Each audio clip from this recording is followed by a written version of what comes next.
조선 영조 연간의 일입니다. 경상도 남해 바닷가, 파도가 잦아드는 어느 포구에 해평촌이라는 마을이 있었습니다.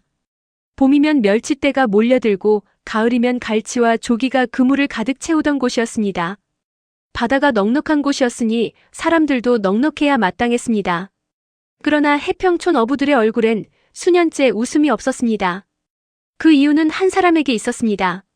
해평촌 관아의 어세 담당 아전 박서방이었습니다. 나이 40줄에 접어든 그는 고을에서 가장 셈이 빠른 사람이기도 했습니다.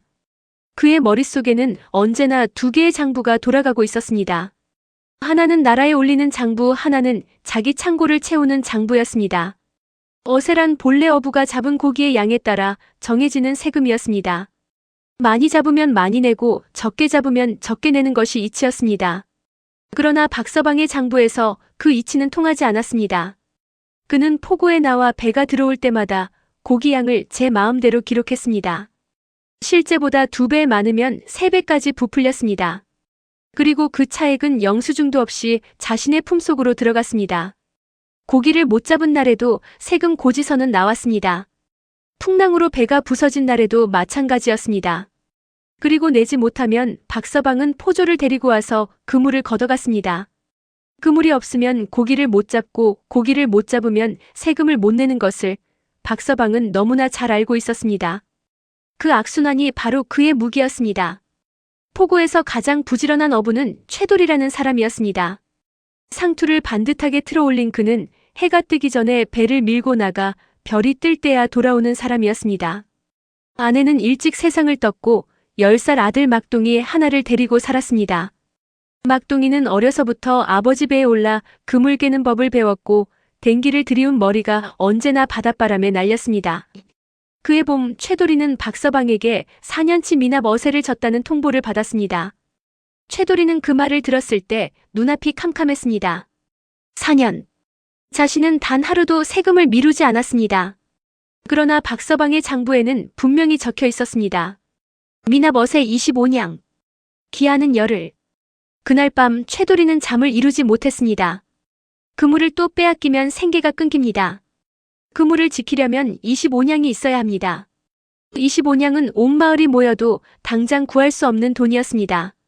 막동이는 아버지가 뜬 눈으로 밤을 새는 것을 알았지만 아무것도 할 수가 없었습니다.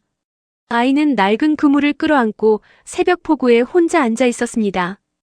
그날 밤 포구 어기 주막에 먼지 묻은 두루마기 차림의 나그네가 들어섰습니다. 허름한 행색이었지만 눈빛만큼은 범상치 않았습니다. 나그네는 구석 자리를 골라 조용히 앉았습니다. 그리고 막걸리 한 사발을 손에 쥔 채 귀를 열었습니다. 주막은 어부들로 가득했습니다. 상투를 틀어올린 남자들이 빈 사발을 앞에 두고 낮은 목소리로 저마다의 사정을 털어놓았습니다. 올해 봄 멸치가 그렇게 올랐는데 내 손엔 남은 게 없어. 다 박서방 손으로 들어간 거지. 나는 아예 고지서에 적힌 숫자가 뭔지도 모르겠어.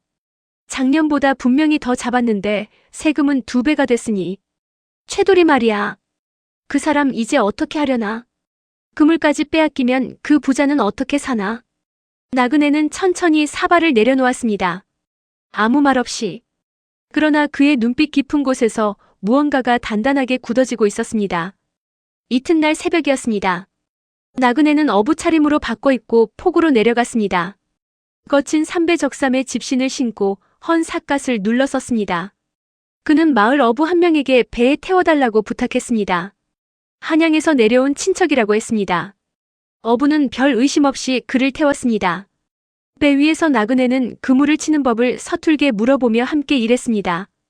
그러나 그의 눈은 멀리 포구 선착장에 서 있는 박서방을 향해 있었습니다. 배가 들어오자 박서방이 나왔습니다. 상투를 반듯하게 올리고 고운 도포를 걸친 그는 고기 바구니를 대충 훑어보더니 수첩에 숫자를 적었습니다. 그리고 손을 내밀었습니다. 어부가 돈을 건네자 영수증 하나 주지 않고 품속에 넣었습니다. 나그네는 그 손을 두 눈으로 똑똑히 보았습니다. 그날 오후 나그네는 관아문을 두드렸습니다. 장부 확인을 위해 왔다는 말에 아전들은 눈살을 찌푸렸습니다.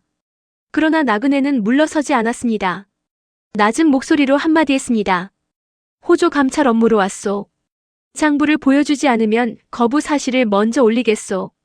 아전들이 뒤로 물러섰습니다. 나그네는 사흘밤을 장부 속에서 보냈습니다.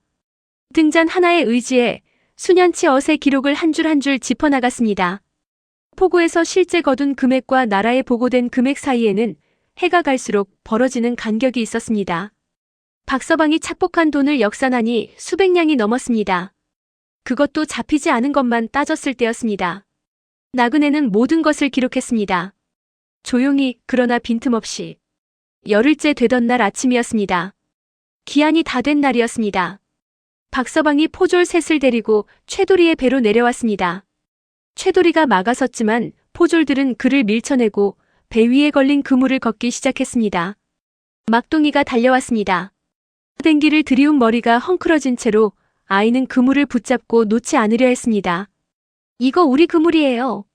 놓으세요. 포졸이 아이의 손을 뿌리쳤습니다. 막둥이는 선창 바닥에 쓰러졌습니다.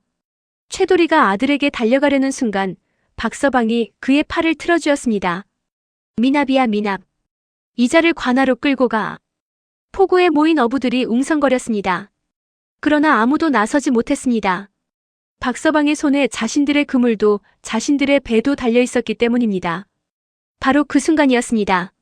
선창 끝 아무도 주목하지 않았던 그 자리에서 목소리가 터져나왔습니다. 암행어사 출두야. 파도 소리마저 멈추는 것 같았습니다. 사람들의 시선이 일제히 쏠렸습니다. 낡은 두루마기에 나그네가 서 있었습니다. 그러나 지금 그의 손에는 마패가 들려 있었습니다. 손바닥만한 둥근 원판, 그 안에 말 3마리의 형상이 또렷이 새겨진 그것이었습니다. 아침 햇살 아래 마패가 차갑고 단단하게 빛났습니다. 박서방의 얼굴에서 핏기가 가셨습니다.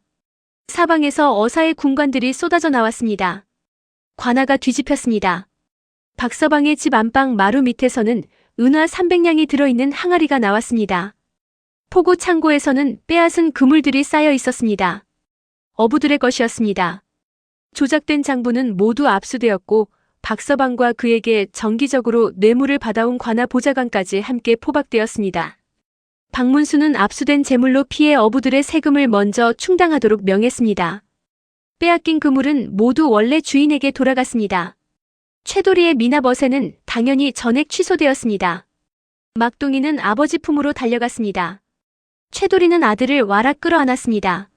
아이의 댕기끈이 아버지 손에 쥐어졌습니다. 이씨과부가 눈물을 닦고 고개를 들었을 때, 아니 최도리가 고개를 들어 감사를 전하려 했을 때 낡은 두루마기의 뒷모습은 이미 포구 끝 해풍 속으로 사라진 뒤였습니다. 이름 하나 남기지 않고 인사 한마디 받지 않고 막둥이가 아버지 손을 잡고 물었습니다. 아버지, 저 어른 누구야? 최도리는 한참 바다를 바라보다가 아들의 댕기끈을 매만지며 말했습니다. 바다보다 넓은 사람이란다. 그 해부터 해평촌의 어세장부는 처음으로 바르게 작성되었습니다. 어부들이 내는 세금은 절반으로 줄었습니다. 막둥이는 이듬해 마을 서당에 처음 발을 들였고 훗날 어른이 되어서도 단 한 번도 남의 것에 손대지 않는 사람이 되었다고 합니다. 그리고 그 낡은 그물은 오래도록 최도리의 처마 밑에 걸려 있었습니다. 다시는 빼앗기지 않겠다는 다짐처럼. 그리고 그 다짐은 지켜졌습니다. 백성의 그물을 빼앗는 자는 백성의 목숨을 빼앗는 자다. 그 죄는 바다보다 깊다. 박문수. 구독과 좋아요 부탁합니다.